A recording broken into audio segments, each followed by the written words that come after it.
1000 நாட்கள் வார், 1000 நாட்கள் heart breaks, 1000 நாட்கள் ஹீரோஸ். இந்த 1000 நாட்கள் கழிச்சு உலகத்தில் எல்லா கண்ட்ரிஸுமே ரொம்ப ரொம்ப தீவிரமாக அச்சத்தில் போயிருக்காங்க. கண்ட்ரிஸ் மட்டும் கிடையாது, அதில் வாழ்கிற மக்களும் கூட.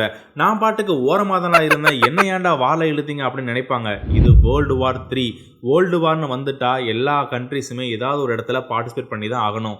யூஎஸில் எலெக்ஷன் நடந்துச்சு, ட்ரம்ப் செலக்ட் ஆனாரா, பைடன் வெளியே போகிறாரு. இன்னும் 1 மாதம் தான் இருக்குது. அவருக்கு ஃபேர்வெல்லாம் ஒரு பக்கம் நடந்துட்டு இருக்க கேப்பில், ஏப்பா தம்பி ஜெலன்ஸ்கி, நீ பாட்டுக்கு யூஸ் பண்ணுப்பா, யூஎஸ் மிசைல்ஸ் யூஸ் பண்ணு, நாட்டோ மிசைல்ஸ் யூஸ் பண்ணுன்னு சொல்ல அண்ணன் சொல்லிட்டாருன்ட்டு தம்பி ஜெலன்ஸ்கி என்ன பண்ணியிருக்காரு, மிஷல் ஒன்று லான்ச் பண்ணுறாரு.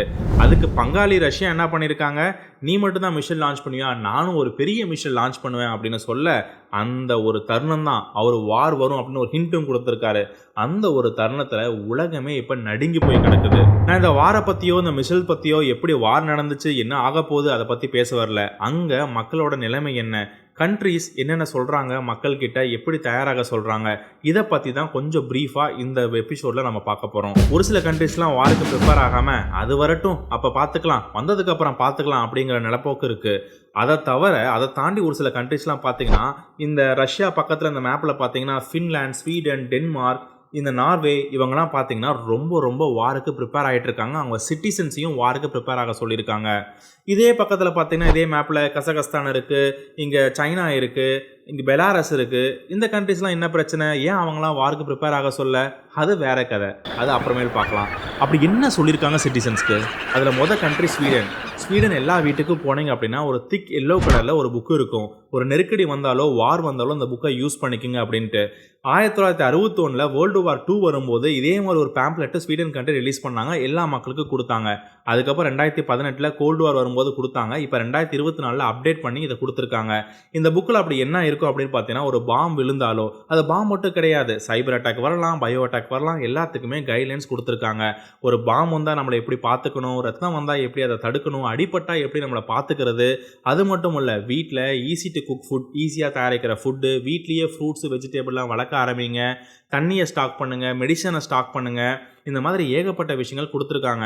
அது மட்டும் இல்லாமல் இப்போ உங்களுக்கு அடிபட்டுருச்சுன்னா பக்கத்தில் ஒரு சொசைட்டியாக எப்படி ஹெல்ப் பண்ணுறது, ஒரு வார் நடக்குது அந்த இடத்துல பிரச்சனை நடக்குதுன்னா ஒரு சொசைட்டியாக எப்படி டிஃபெண்ட் பண்ணுறது, இந்த மாதிரி ஏகப்பட்ட கைட்லைன்ஸ் கொடுத்துருக்காங்க. அது மட்டும் இல்லை, பாம்பு விழுந்தால் எப்படி ஷெல்டர்ஸ் தயாரிக்கணும், அந்த மாதிரி பாம்பு விழும்போது அந்த ஷெல்டருக்குள்ளே போய்க்கலாம், எங்கே பதுங்கணும், எப்படி பதுங்கணும், இந்த மாதிரி கைட்லைன்ஸ்லாம் கொடுத்துருக்காங்க. இந்த மாதிரி ஒரு 32 பேஜ் பேம்ப்லெட் வந்து எல்லா வீட்டுக்கும் கிட்டத்தட்ட 52 லட்சம் வீட்டுகளுக்கு இந்த மாதிரி பேம்ப்லெட்ஸ் டிஸ்ட்ரிபியூட் பண்ணியிருக்காங்க 2 வாரத்தில். கடைசியில் ஒன்று சொல்லியிருக்காங்க, ஸ்வீடன் யாராவது அட்டாக் பண்ணால் மறுபடியும் நாங்கள் அட்டாக் பண்ணுவோம், நாங்கள் பொறுத்திருக்க மாட்டோம், எல்லாருமே எல்லா மக்களுமே முன் வந்து இதில் கலந்துக்கணும் அப்படின்ட்டு ரெக்வஸ்ட் பண்ணியிருக்காங்க ஸ்வீடன் கவர்மெண்ட் மக்கள்கிட்ட. ஒரு வார் நடக்கும்போது மென்டலாக நம்ம எப்படி ப்ரிப்பேர் பண்ணுறது, குழந்தைங்களுக்கு என்ன சொல்லித்தரது, குழந்தைங்களுக்கு டயப்பரு, ஃபுட்டு, இந்த மாதிரி வார் டைமில் குழந்தைங்க இருக்க போகிறாங்க பார்த்துக்குங்க.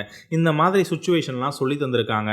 இப்போ கவர்மெண்ட் பார்த்தீங்கன்னா சைக்காலஜிக்கல் ஃபங்க்ஷன் ஒன்று ஆரம்பித்து இந்த மாதிரி மக்களுக்கு எப்படி என்ன பண்ணணும், என்ன மாதிரி நம்ம திங்க் பண்ணணும், மென்டலி நம்ம எப்படி ப்ரிப்பேர் ஆகணும், இந்த மாதிரி சொல்லித்தரத்துக்குன்னே ஒரு கவர்மெண்ட் ஒரு ஏஜென்சி வச்சுருக்காங்க. இன்னொரு பக்கம் ஃபின்லாண்ட், நான் வீட்டுக்கு போய் பேம்ப்லெட் டிஸ்ட்ரிபியூட் பண்ண போகிறது கிடையாது, அதுக்கு பதிலாக ஆன்லைனில் பப்ளிஷ் பண்ணுறேன், நீங்கள் பார்த்துக்குங்க, எல்லா அப்டேட்டுமே அதில் கொடுக்குறேன், எல்லா கைட்லைன்ஸுமே அதில் கொடுக்குறேன். வீட்டுக்கு போய் கொடுத்தா அது காசும் எனக்கு பிரச்சனை. அது மட்டும் இல்லாமல் ஒரு அப்டேட் வந்தால் மறுபடியும் எல்லா வீட்டுக்கு போய் பேம்ப்லெட்ஸ் கொடுக்க முடியுமா, கொடுக்க முடியாதுல்ல. அதுக்கு பதிலாக ஆன்லைனில் அப்டேட் பண்ணிடுறோம், நீங்கள் வந்து அப்போ செக் பண்ணிக்கோங்க அப்படின்னு சொல்லியிருக்காங்க. ஆனால் இன்டர்நெட் கனெக்டிவிட்டி போச்சுன்னா என்ன பண்ண போகிறாங்கன்னு எனக்கு தெரியல.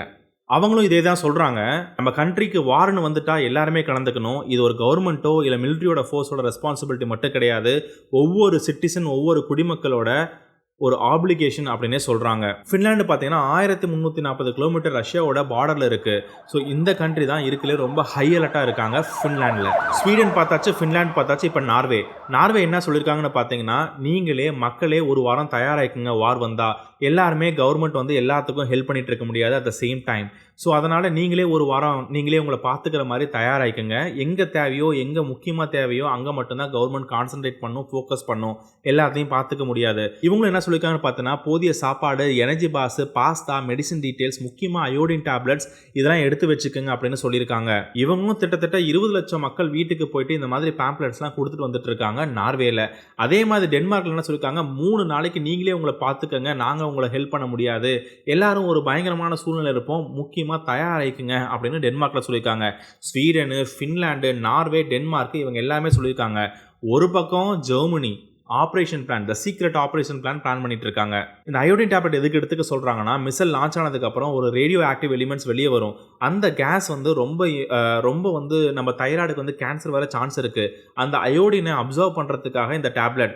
ஸோ அதனால தொராட்டிக் கேன்சர், இந்த மாதிரி கேன்சர்லாம் வர வாய்ப்புகள் கம்மி. ஆனால் ஒரு சில மிசைல்ஸ் வெடிச்சாதான் இந்த மாதிரி ப்ராப்ளம். இப்போ ஹிரோஷிமா நாகசாகில வெடிச்ச மாதிரி ரேடியோட்டிவ் எலிமெண்ட்ஸ் வந்துச்சுன்னா அது இதுக்கு தீர்வு கிடையாது. ஒரு பக்கம் ஃபின்லாண்டு 28 நேஷனை கொண்டு, நேட்டோ ஆர்மியில் 28 நேஷன் ஆர்மியை கொண்டு ஒத்திகை பார்த்துட்டு இருக்காங்க 70 மைல் தள்ளி ரஷ்யாவில் இருந்து.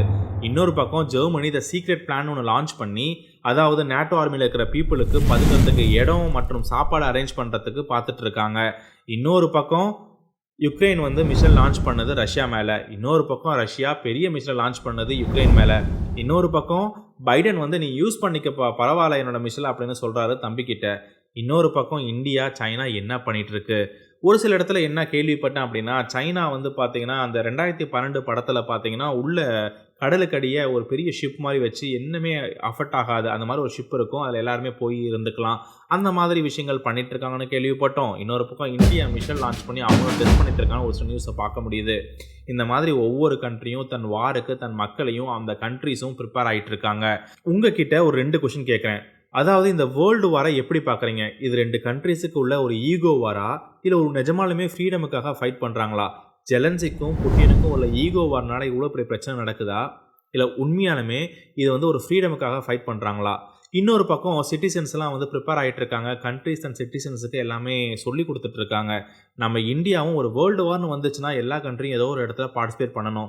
இப்போ இதே சான்ஸாக எடுத்துகிட்டு சைனா நம்மளை அட்டாக் பண்ணலாம், பாகிஸ்தான் நம்மளை அட்டாக் பண்ணலாம், நாம் பாகிஸ்தான் அட்டாக் பண்ணலாம், என்ன வேணால் நடக்கலாம். ஸோ இதுதான் வேர்ல்டு வார். இந்த வேர்ல்டு வாரில் கவர்மெண்ட் முன்னாடியே ஸ்டெப்ஸ் எடுத்து மக்களுக்கு ஏதாவது கைட்லைன்ஸ் கொடுக்கணுமா, இல்லை மக்களை எப்படி பார்த்துக்க போகிறாங்க, இந்த மாதிரி சுச்சுவேஷனில் மக்கள் எப்படி ரியாக்ட் பண்ண போகிறோம், இதை கடந்து வர போகிறோம்.